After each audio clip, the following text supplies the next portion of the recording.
Okay, so in the last class we started our discussion on the wage structure, and then we looked at the measures of income inequality, and we have seen some statistics of how the inequality has changed over time.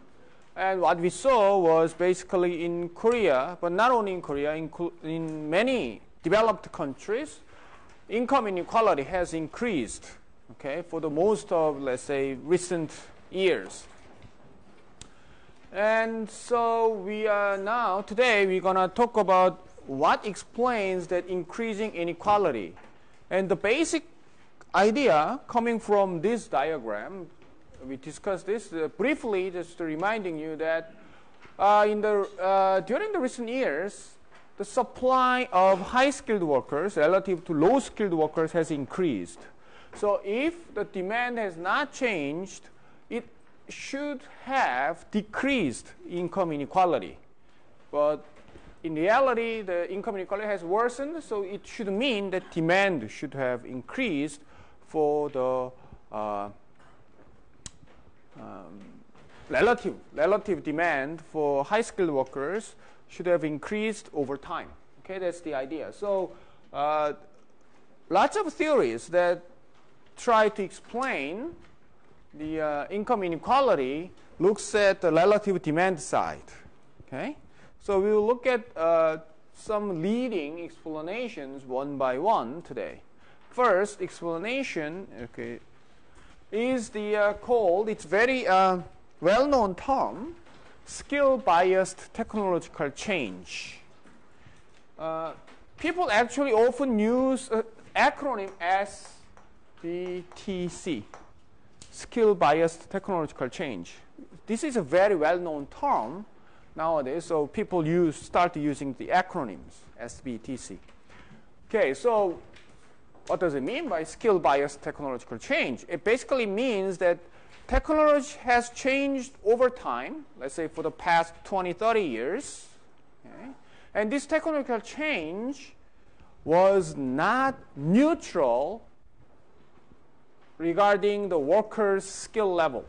Okay? If it's a neutral technological change, it basically means this technological change increased productivity of low-skilled workers and high-skilled workers to the same degree.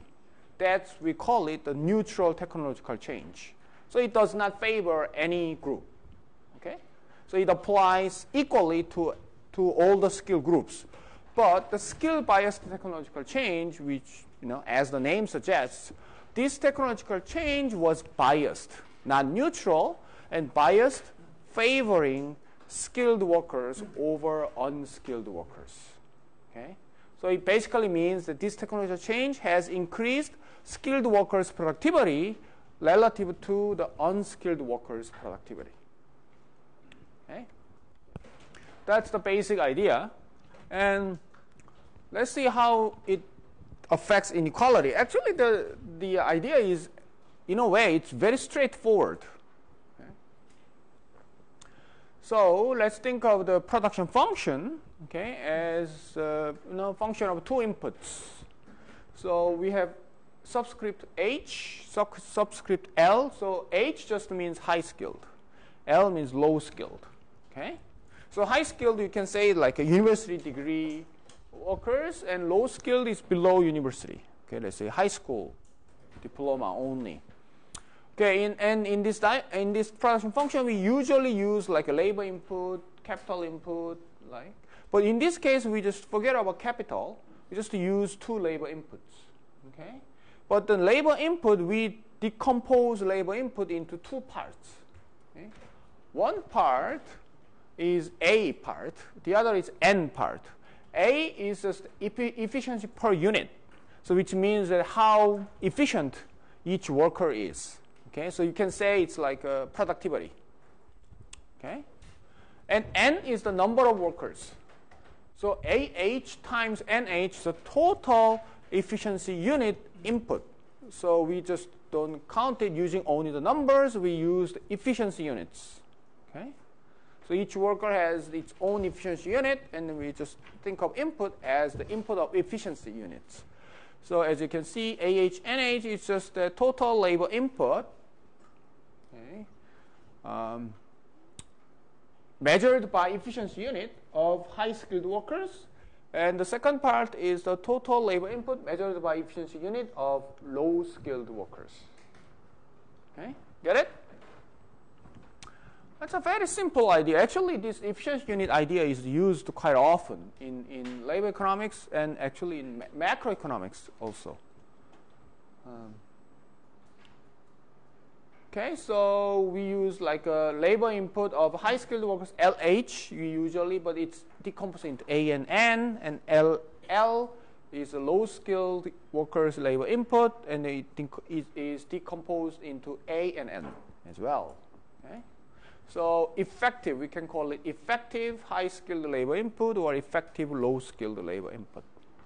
Okay, which means basically, even if you keep the same number of workers, if the efficiency unit of the worker increases, then you can say that it basically means, right, you are just using, let's say, more high-skilled labor input, effective high-skilled labor input. Right? And so when we say the technological change, it basically means how the A changes. Okay? Okay, and then we can think of like a FH. FH is just what is the marginal product, okay, of high-skilled worker. Okay, FL is a marginal product of low-skilled worker. Okay, and marginal product of high-skilled worker is basically Y differentiated by LH, but it's inside it's AH and NH. Okay, it's not something very very strange. It's just the marginal product of effective high-skilled labor input, low-skilled labor input. Okay, so given this production function, we can think of total cost. Okay, so total cost is the WHNH plus WLNL. So in this case, the wage is paid by the number of workers, right? So we use WHNH, not LHNH, and WLNL. Or we can use it actually because NH is LH divided by AH. Okay, so we can use this way. Okay, so WHAH times LH plus WLAL times LL. Okay, so we can call WH divided by AH as effective wage rate.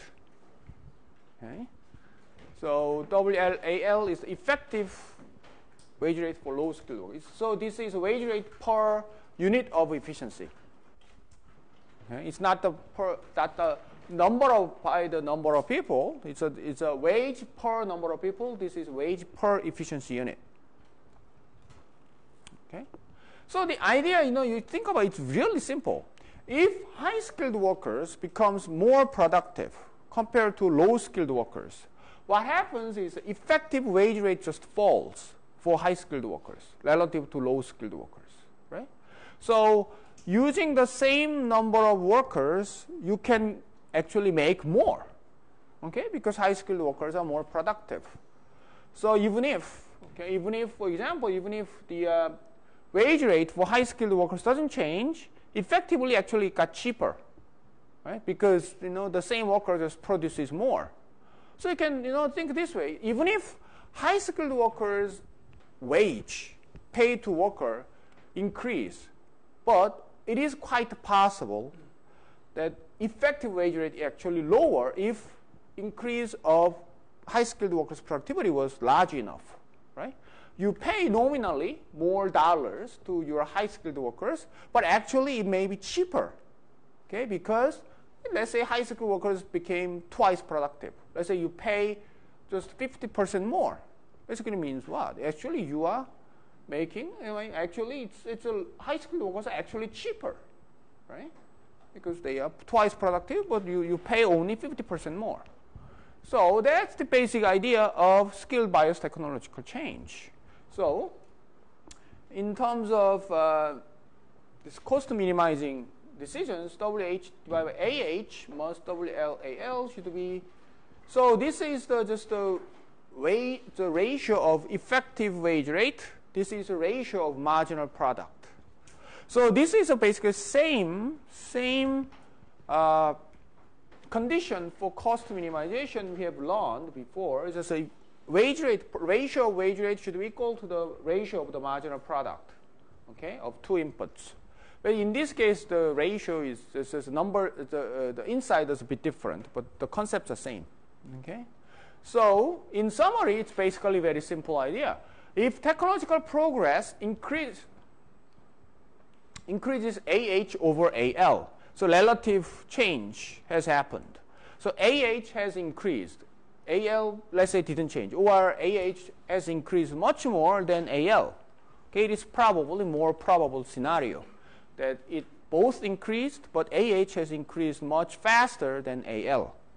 Okay, and then high-skilled workers and low-skilled workers are substitutable. If they are not substitutable, okay, obviously there is no substitution.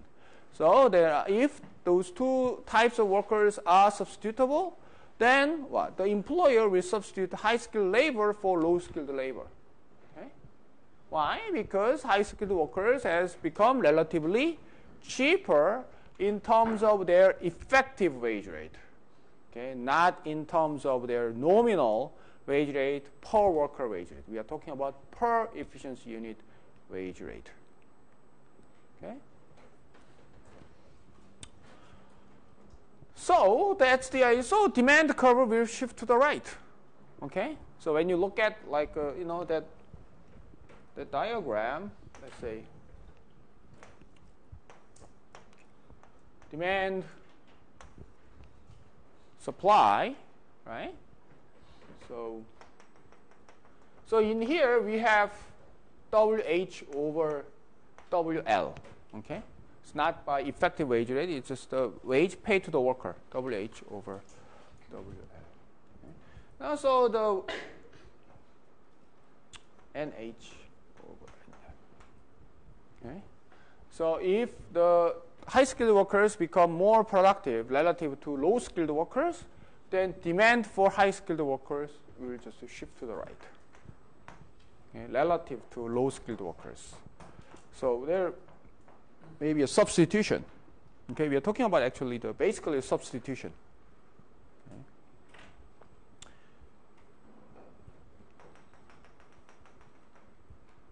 So just become more unequal. Okay, so high-skilled wage rate has increased more compared to low-skilled wage rate. Okay. So that's the basic idea. There is actually a secondary question. Then why? Why technological change has happened in the way that it favors high-skilled workers? Why? I mean, is it like what is it? Okay, why does it happen? So technological change, people quite often think that as just like an independent change of, let's say, economic force. Right? So it's like the cell phone invented, and this invention has nothing to do with, let's say, economic change. But actually, when you look at the technological change or technology adopted by the firms, it actually is closely related to economic decisions. So even if, let's say, technology change happened in the lab, okay, firms adopted or not, it's just the firm's economic decision, right? So, for example, like a cell phone was invented not by Apple. It was invented by the smartphone. Actually, sorry, the smartphone was not invented by Apple. It was invented by what? Nokia or Microsoft? I forgot. Anyway, the Nokia invented smartphone, actually the original smartphone, much earlier than the Apple. Okay? Or the famous story of a mouse, the computer mouse, right? It was actually stolen by Steve Jobs, right? The idea was totally stolen by Steve Jobs from what company? From quite old company. It's a very famous company. I forgot the name. Okay, you look at the Steve Jobs this thick book, right, of Steve Jobs, right? And there is a famous story that how the Steve Jobs stole the idea of mouse. What company was it? Atari or that company was actually very famous. I mean, in that era, like the 1970s, right? So they invented a mouse that looked like some box, okay? And then this original company did not know, okay, how to use this thing. Okay, they invented it. They probably used, in their own lab, but they did not realize how much potential this has as a consumer product or as an interface to computer. And it was just lying around. And then Steve Jobs went to that company one day and then just saw the mouse and then, oh, that's a pretty good idea. And then he knew that he can capitalize on this thing. And then when he started selling the Apple computer, then he used the mouse as a standard interface. Okay? So have you looked at the internet? What company was it? Well, Xerox, right? The famous company of these copy machines, right? They had a fantastic lab actually during the time. So they invented this mouse. Okay. So as you think about it, actually the adoption of technology is actually very economic decision. Okay. It's not technological engineering decision. It's actually essentially it's an economic decision. So there has been ideas why this skill bias technological change has happened. And one idea actually suggested by a very famous economist is that actually that the skill bias technological progress has happened because we have lots of skilled workers. Okay? So the idea is very simple. Let's say the idea is like this. You have let's say two paths. You have two ways of going technological change. One way to increase high-skilled workers' productivity. The other way, let's say, increase to low-skilled workers' productivity. Okay? Which way you want to go? Obviously, the firms will go to more profitable way. Okay?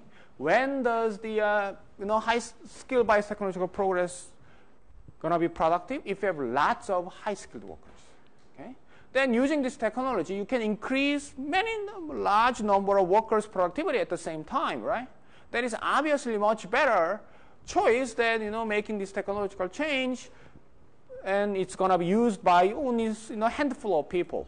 So what's there is no economic value in it. So the interesting idea is that increased labor supply of skilled workers actually induce the skill biased technological change. So since you have a large number of skilled workers coming into the labor market, and these employers or the market, okay, or the technological sector, thinks about what kind of R&Ds they should do, and then the way of going is that we should capitalize on these high-skilled workers coming to the labor market. Okay?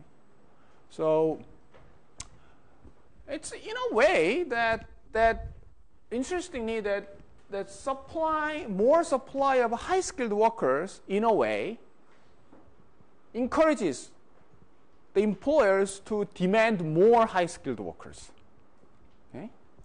So more supply of high-skilled workers encourages the change to the technology that actually induce higher demand for high-skilled workers.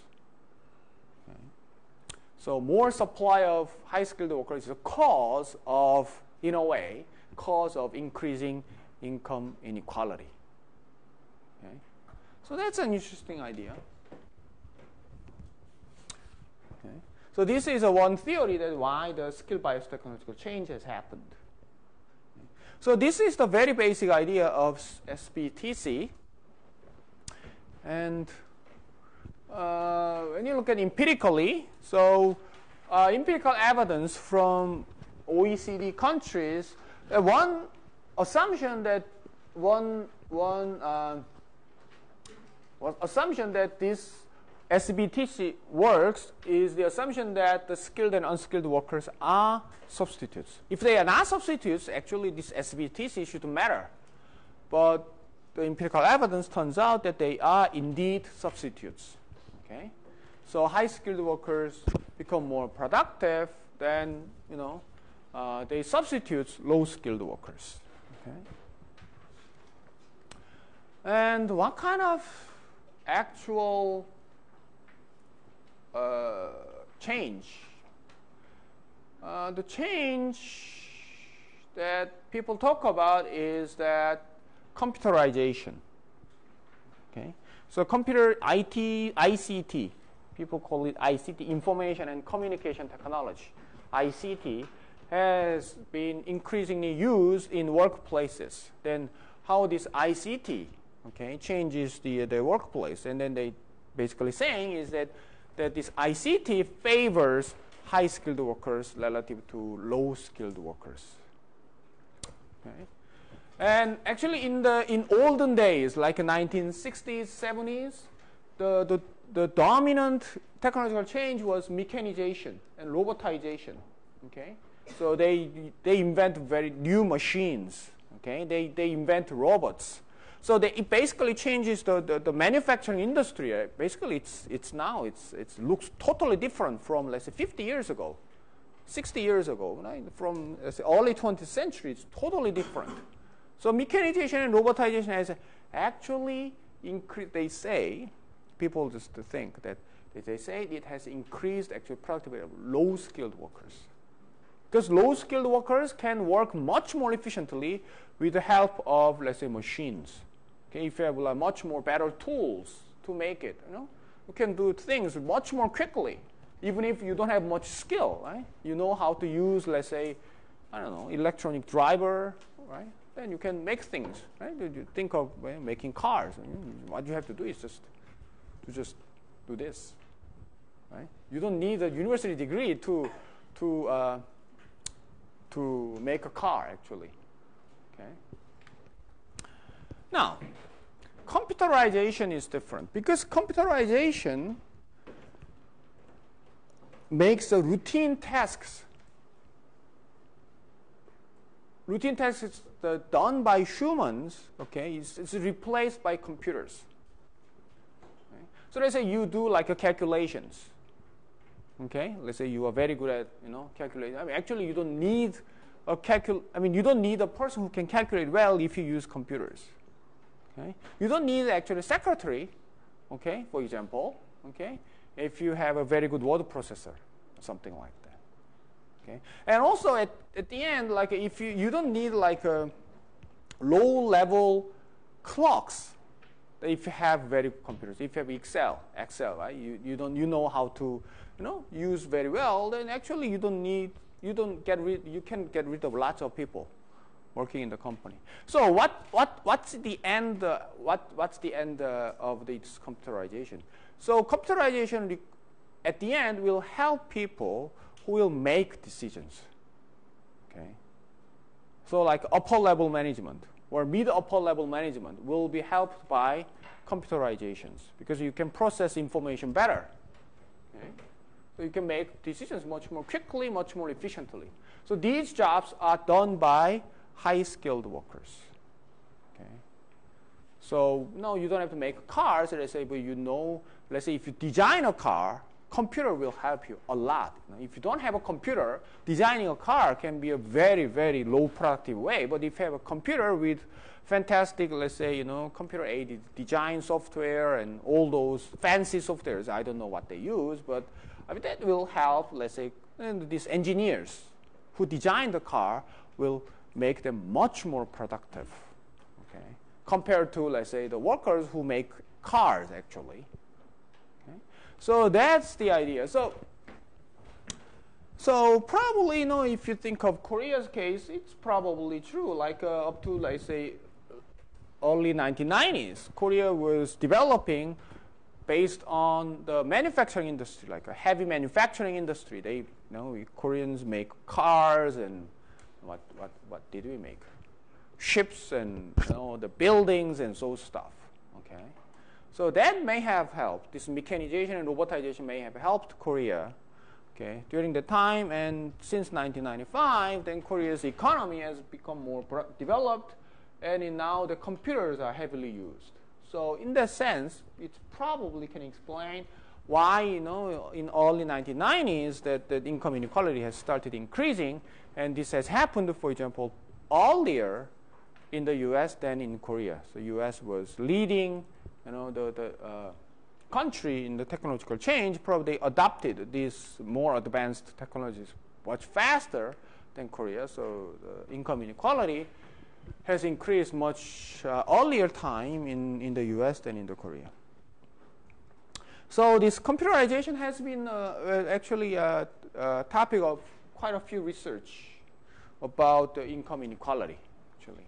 So they looked at how this computerization has affected income inequality.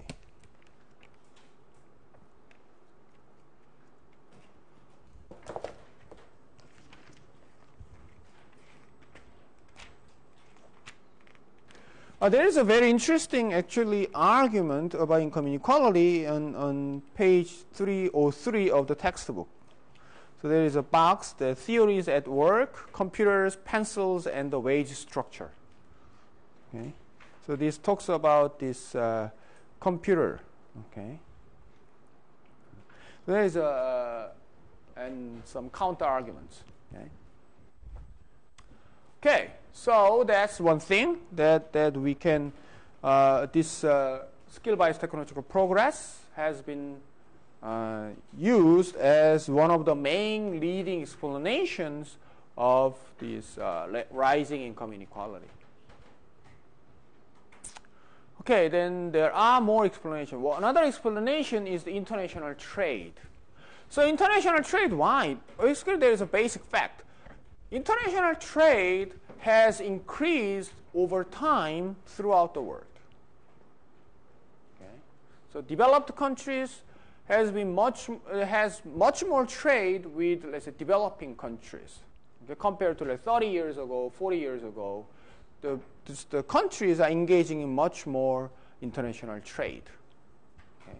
This international trade, as it happens, okay, high-skilled, say, the products that require high-skilled workers are generally made in developed countries.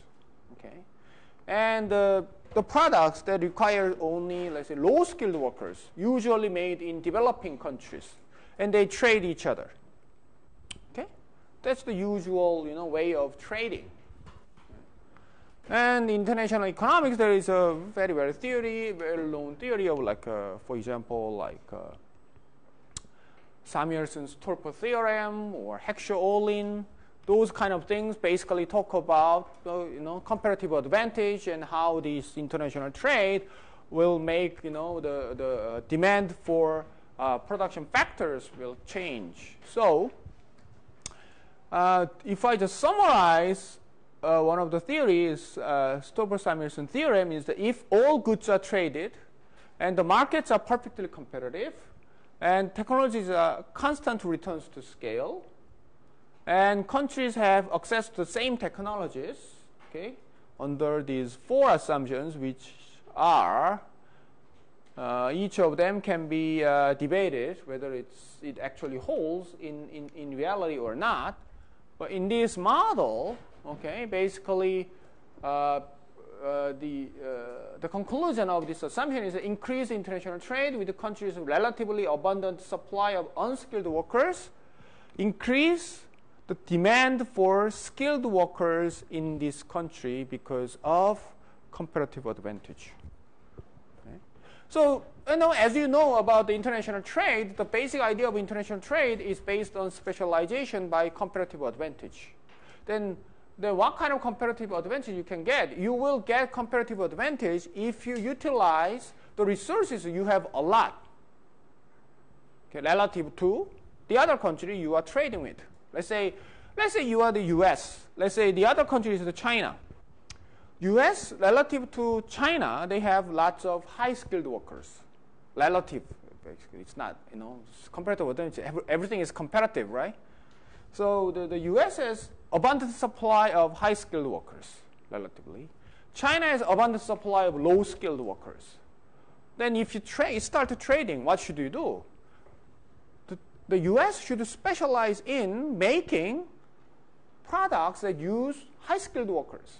And China should specialize in making products using low-skilled workers. Okay?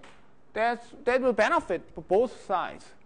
So then what's the consequence? In the US, now they're going to specialize more than before the trade. Compared to before the trade, they specialize more in products using high-skilled workers. They will increase.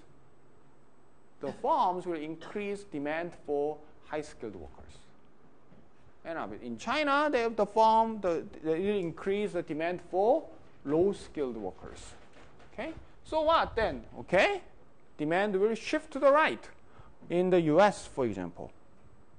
Okay? So now relatively high-skilled workers are more in demand, so their wages will be relatively higher compared to low-skilled workers. So that's the basic idea of international trade and income inequality. Okay? So it seems to be making sense a lot.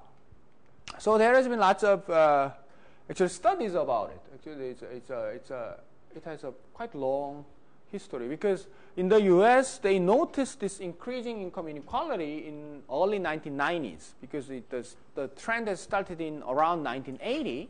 So after about 10 years, they realized that, okay, this thing is going on. So how should we make out of it? So there has been lots of studies since early 1990s about increasing income inequality. So there has been lots of studies about it, and then lots of international trade specialists actually have looked at it, and there has been lots of debate about it, whether this actually happened, whether the international trade was really a very important factor in increasing income inequality, or if not, then why it was not the factor. Okay, I think that the literature is kind of divided, but I'm not an expert in international trade, but I looked at some empirical evidence in Korea's case, for example, and generally the empirical evidence shows that increasing trade with the developing countries deepens income inequality in developed countries. So the increasing international trade has had an effect on increasing income inequality in developed countries. It's true. But the size of the effect is not large enough to explain all changes in income inequality. So there is some contribution to increasing income inequality, so it may not be the main reason, the number one reason why income inequality has increased. In Korea's case, interesting one is some studies in Korea found the wages are more unequal in industry with higher exports to China. Because China is now the number one trading partner of Korea. Okay?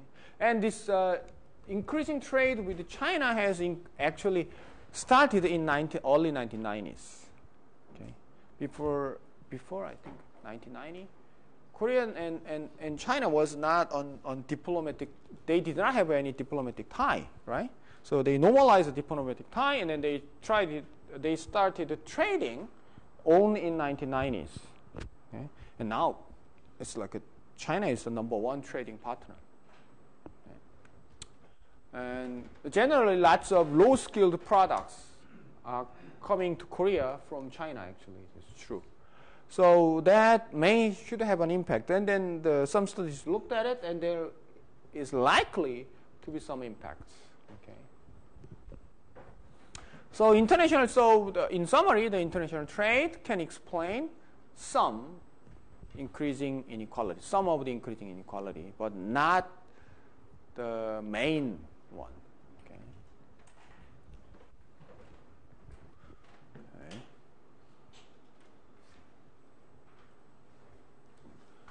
Now, what is the third explanation? Okay, third explanation is that we notice that not only international trade has increased, but also the mobility international mobility has increased as well. So that means what?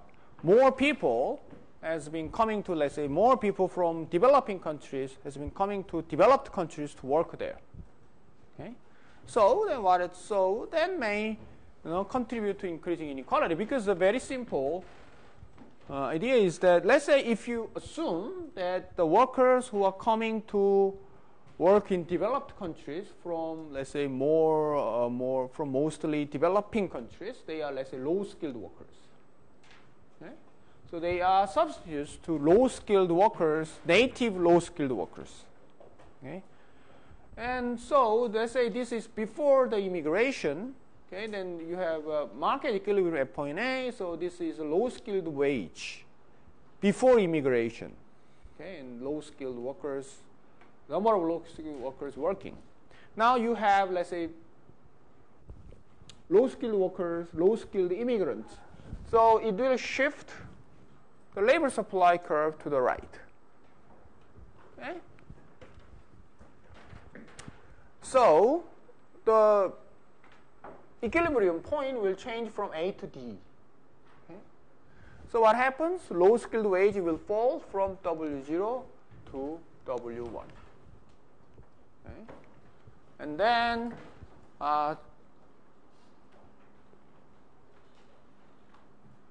workers who are the domestic workers, the native workers who work for wage of W1, which is pretty low compared to before, it will actually decrease from N0 to N2. Okay? So which means what? Two things.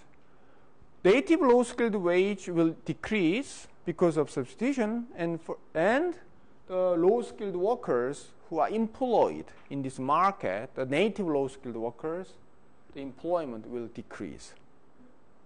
Okay? So if you have a very simple model of this, the change in the supply of low-skilled workers by immigration, it's not difficult to figure out that immigration maybe have some effects. Okay, the idea here is that now we talked about like a demand increased, but actually in this case what? Actually in this case, if you have enough number of low-skilled workers coming from foreign developing countries, actually relatively supply has actually decreased for high-skilled workers, right? We talked about increase of supply of high-skilled workers. If you look at only the native workforce, but let's say you add foreign workforce with low skill to the whole pool, then it is possible that actually low-skilled workers has increased, not the high-skilled workers. So high-skilled workers now relatively in shorter supply, so right? And so wage go up. Okay, that's the idea of immigration. Okay. Make sense? Okay. And this has been also talked about a lot. And how about the Korea's case? That's the basic theory. That's the basic framework. In Korea's case, number of foreign workers. In this case, actually, it's not the number of foreign workers. It's the number of registered foreign residents. Okay? It may include workers, and it may include non-workers. Okay? And what has happened? As you can see that in early 1990s, we didn't have much foreigners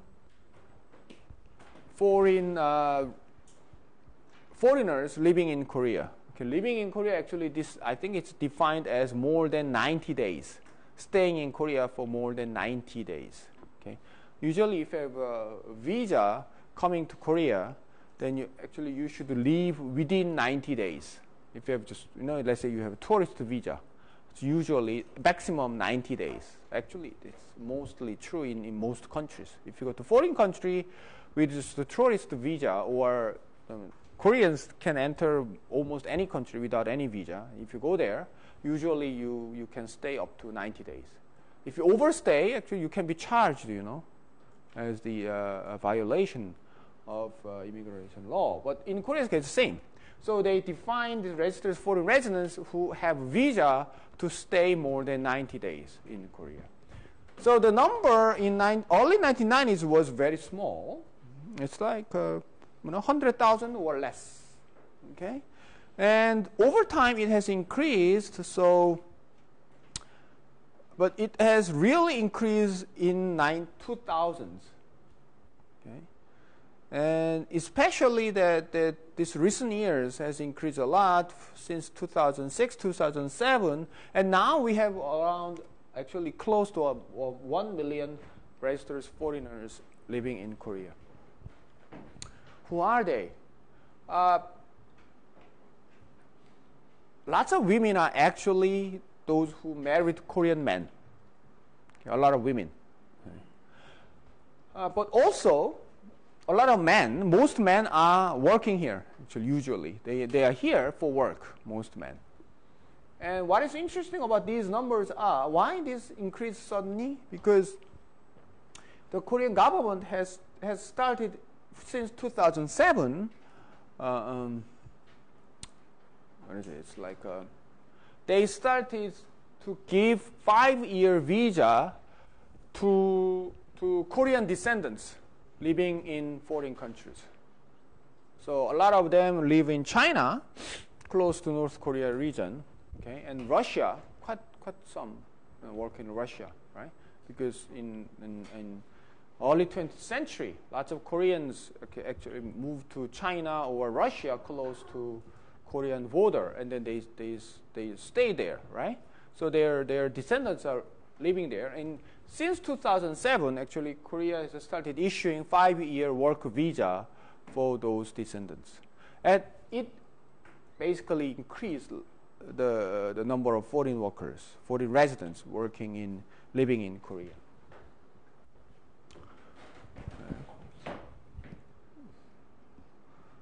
Okay. I mean, why the Korea did it? Because there was lots of demand for foreign workers, actually. So they just, Okay. Now that these people are mostly low-skilled workers. Okay. I added this chart this morning because I found statistics about the skill levels. Okay, so these are the number of foreign workers with employment visa. Okay.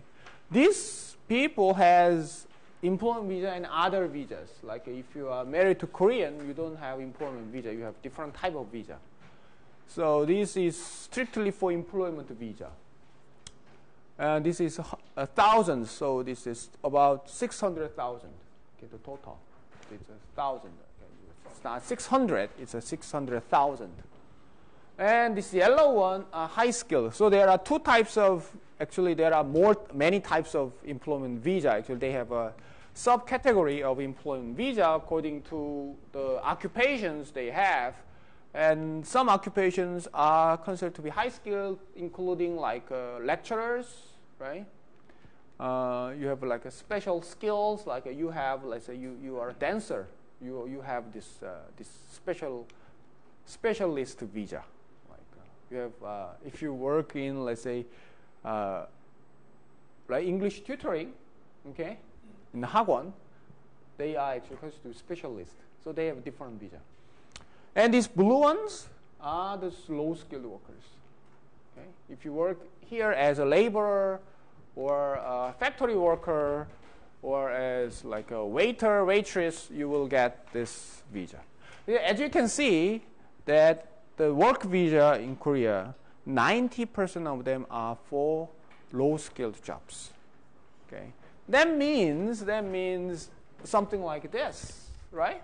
So more foreigners coming into Korea, it basically increases supply of low-skilled workers. Okay, high-skilled workers, the effect is very small because the numbers are very, very limited. But if lots of low-skilled workers, you have increased supply. Okay.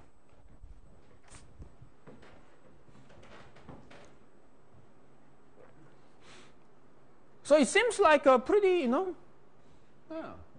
viable argument why the increased immigration has increased income inequality.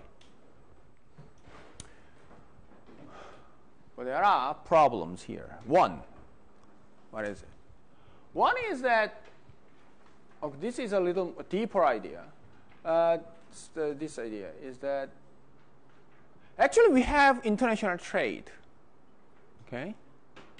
And international trade is already happening. You have an immigration.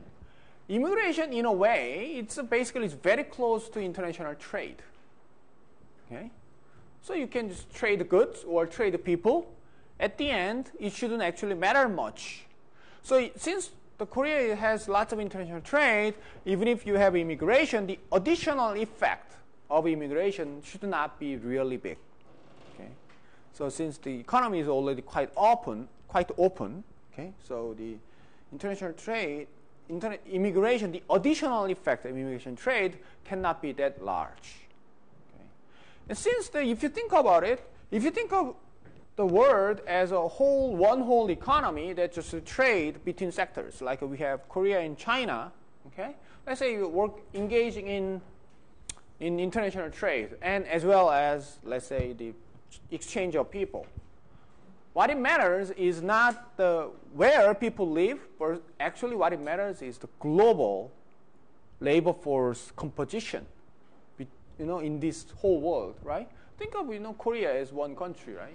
So you have, let's say, Seoul has lots of high-skilled workers. Let's say in Incheon, let's say you have lots of low-skilled workers. Actually, it doesn't matter because we just, exchange each other so much, okay? Whether the high-skilled workers living in Seoul or living in Incheon, it doesn't matter from, the Korea's total point of view. So that's the end. So there may be an effect, but the effect cannot be that big. That's one idea. The other idea is that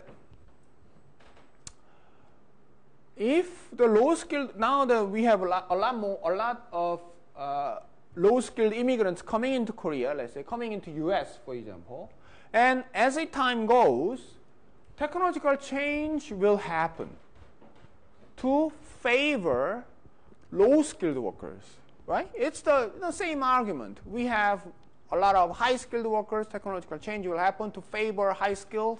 Now, it will favor low-skilled workers if we have enough number of low-skilled workers.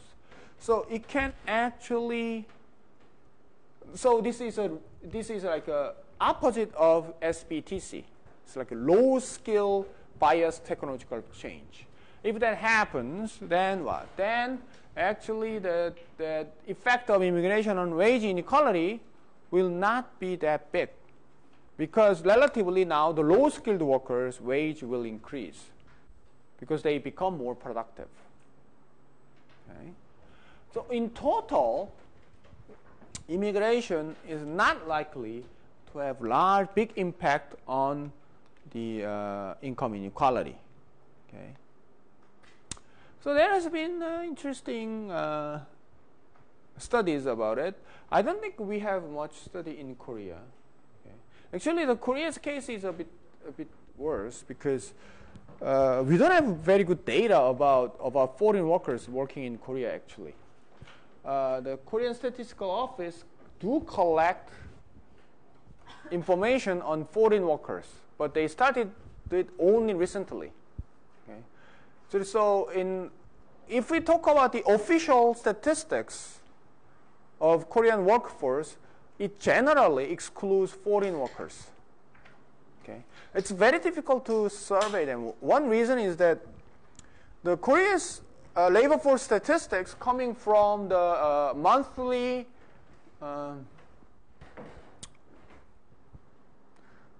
survey of economically active population. Like the unemployment rate, employment rate comes from those kind of the statistic I talked about in the beginning of the semester, right? All the statistics. The Korean Statistical Office do the monthly surveys. These monthly surveys, one feature of this monthly survey excludes people who are institutionalized. Okay, it usually means like prisoners. They do not survey prisoners. They do not survey, the servicemen. Like if you if you're in an army doing your military duty, you don't get any survey form because it's not in the sample. Another one is that if you live in workers' dorm, you don't get surveys. And lots of foreign workers live in a dorm, actually, provided by employer. Obviously, they need place to stay, right? So lots of them actually live together. Okay, so in these dormitories are not surveyed. So most of the foreign workers are not in the Korean labor force survey. So that's why one reason we don't have much information about actually in Korea, in the people working in Korea. All these statistics I showed you are actually not from labor statistics. It's from the Department of Justice.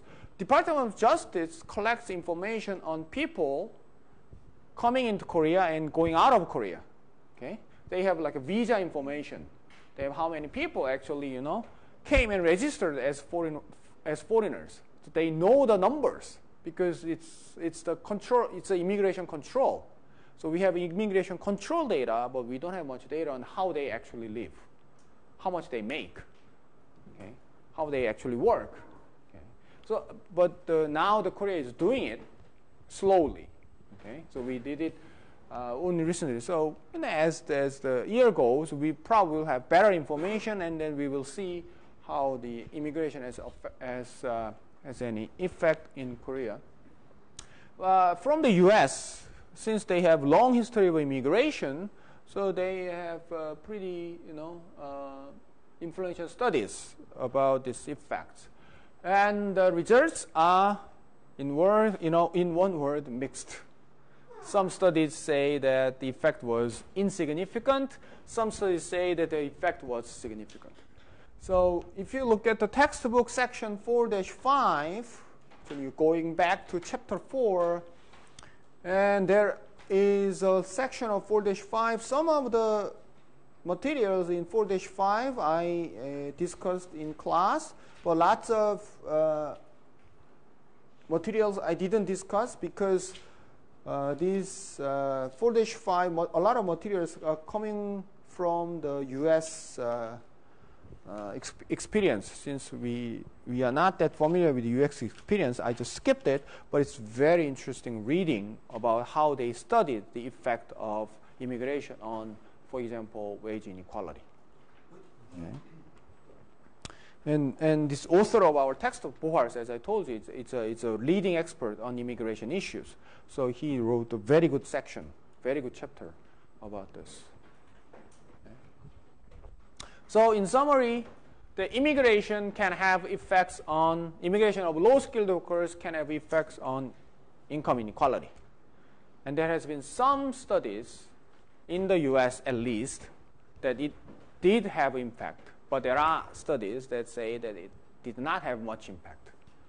Okay, so, but anyway, it is likely that it is very unlikely that this immigration can explain most of the rising inequality. Okay, so far we have basically looked at demand and supply side. Okay, so SBTC has increased the demand, for example. Like international trade has increased the demand, relative demand. And immigration, in a way, that changed the supply side. Okay, so using the supply and demand framework, we can actually think about why the income inequality has increased. But we don't have to actually use only the supply and demand side. Actually, there may be other factors. One thing that has been discussed, especially in the US, is the deunionization. So this has nothing to do with supply and demand. Okay, what is the union? What union does is basically union increases wage. That's what unions do. Okay, that's the first thing that unions do is try actually. If you read the newspapers about labor union, that's pretty much the only thing they try actually. They may say something else, but what they act is basically for this. 99% of their actions can be explained by the purpose of raising their wage. Okay, so what it means is that union can increase wage. Let's say the unions are, and what we know about union is that union members are likely to be low-skilled production workers. They are much better usually organized. First thing is that in Korea's case, and in many cases, if you are at the management level, you cannot join union. It's a simple fact. Okay? You cannot be a boss and be a union member, right? So unions are for workers. So if you go to a level of, let's say, management, middle level management, you will be out of union automatically. You know, if you get promoted enough, at some point, you will be out of union. Okay? Because now you are the enemy of the union, okay, not the member of the union. So union members are generally, let's say, if you think of high skilled and low skilled, okay, I'm not saying that only low skilled are organized.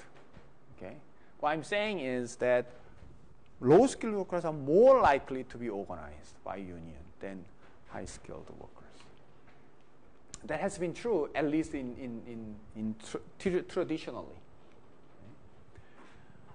And then, unionized firms have more equal wage distribution than non-union firms. That's a fact, actually.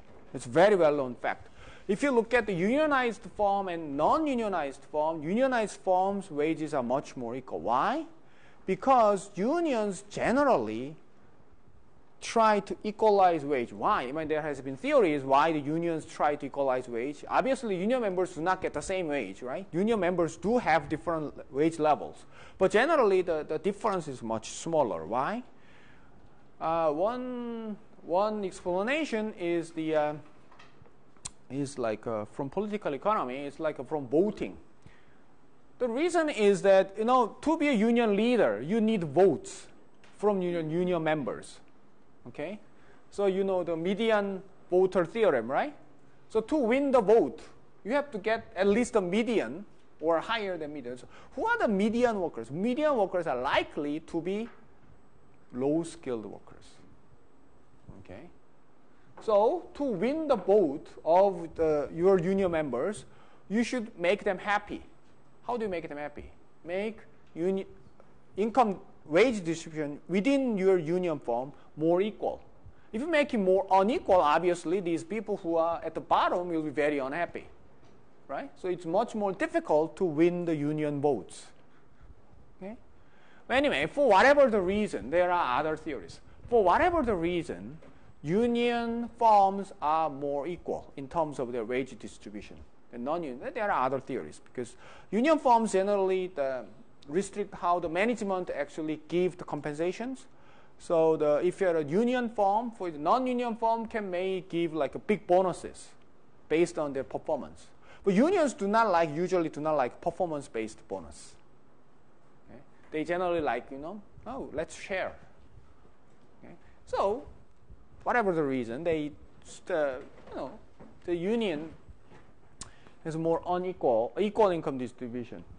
So the union has like two opposing effects on wage distribution in total because union will create wage gap between union and non-union, right? So if you have a union and non-union, then there is a wage difference because union members will get higher wage.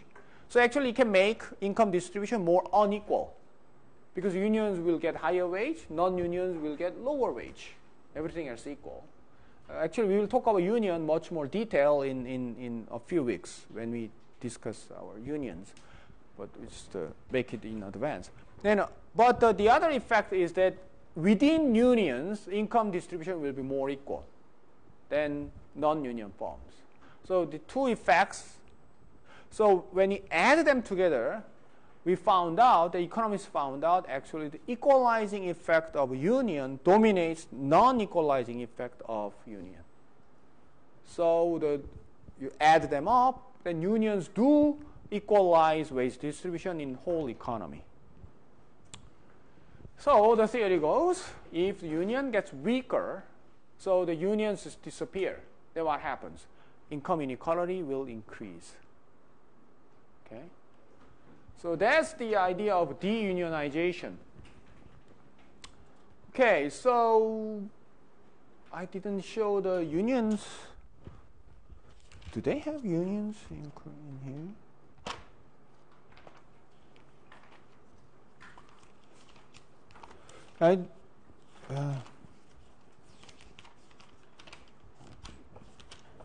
Oh, there is.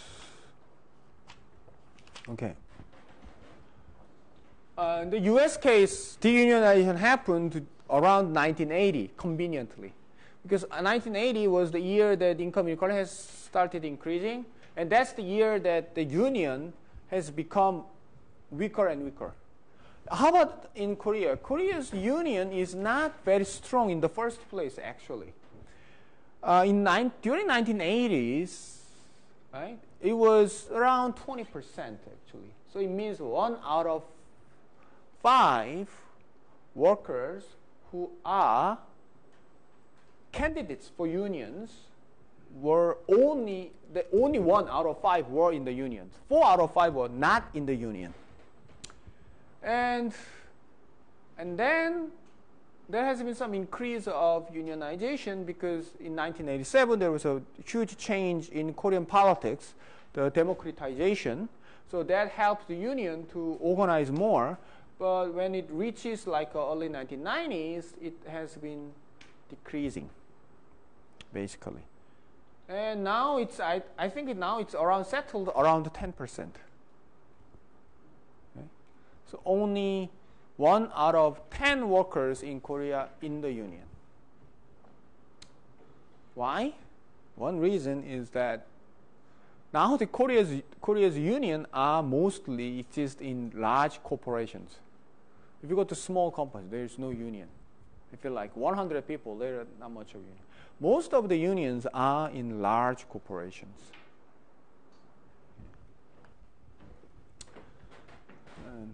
There is some logic why did large corporations are unionized better than small corporations. Because if you're a union organizer, it's much more cost effective to organize large group of people than just making a union of 100 people. If you unionize 1,000 people, it's much more cost effective than just union organizing 100 people. So it's generally true that the large corporations are likely to be better organized than small ones. And anyway, the Korea's unionization is very low. So it is possible that this decreasing unionization has contributed to increasing income inequality. There are some studies that have looked at this effect of unions on income inequality, including my PhD student who graduated last year. He wrote a paper about it. And it's likely, the conclusion is likely to have very small effect. Small effect. It's likely very small, actually, effect on wage inequality of Korea.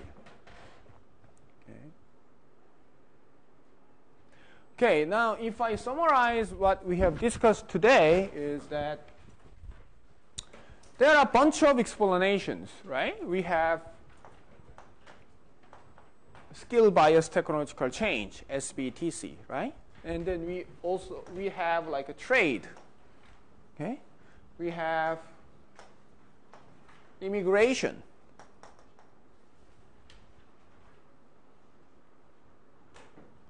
And we have deunionization. Actually, in the US case, I didn't discuss it here, but in the US case, there has been actually lots of talk about the minimum wage, actually. But I'm not going to talk over here because in the US, the minimum wage, real value of minimum wage has decreased over time. So there's been lots of talk about it. But in Korea's case, actually, the real value of minimum wage has increased over time. So it's basically, it's not that useful in explaining why the income inequality has worsened in Korea. So we have seen the economic logic or theories that suggest that each of these can increase income inequality. SBTC makes relative demand for high-skilled workers increase, trade through specialization, increased relative demand for high-skilled workers, immigration, basically, by immigration of low-skilled workers, the low-skilled wage will decrease in this country, and deunionization by weakening the union's power and by smaller and smaller number of workers covered by union contract. Okay, the total economy in the whole economy, the wage inequality may have increased. So each of it has some base, theoretical base. Okay, and so we have looked at it, and the economists have looked at it. Their conclusion: it's kind of anticlimactic. There is no one explanation. There is no one leading explanation that can explain everything. It's likely that combination of all these. Okay, it's kind of anticlimactic. So each of it have some parts in increasing inequality. Okay? So, asking what was the number one explanation, what was the real explanation, there is no clear answer. Lots of people like SBTC, skill bias technological change. Why? In a way that SBTC is very convenient. Why? Because SBTC is not basically directly measurable. Technological change, how do you measure it? By the number of computers? By the number of softwares? What? You cannot actually measure, in a way, the technological change. We have like a idea that, yeah, it's likely that technological change has happened, right? It's certainly it's very different how this, people make things. It's very different from 20 years, 30 years ago. So overall, we can see that there has been technological change, but it has been very difficult to pin down what is the actual. You cannot measure it, so it means you cannot actually, quantify this effect of SBTC on income inequality. So in a way, it's a very convenient way of saying, because trade, it's measurable. Immigration, it's measurable. Okay. Deunionization, it's likely to be measurable because you have all these sorts of statistics about unions. So they measured it, and then they found out that there has been some effects, but it's not likely to be large. You cannot just explain whole thing. Then what is the rest? Okay, it's likely to be SBTC. Okay? So in that way, the SBTC is kind of leading explanation. It's not because we can precisely measure the SBTC, but because it's kind of other explanations kind of do not work that well. It works some, but it cannot explain everything. So, yeah, then SBTC. By the, what should we say? I mean, so that's the current state of understanding of income inequality. So the fact is, income inequality has increased over time across most of the developed countries. So there has been more common explanation, not just unique to only one or two countries. There must be an explanation that can be applied to most of the countries. And these are obviously very good candidates. SBTC, trade, immigration, deunionization. Deunionization also, that I didn't show you the international statistics, but deunionization has happened in most countries actually. Korea's 10% is actually very low. It's even lower than US unionization rate.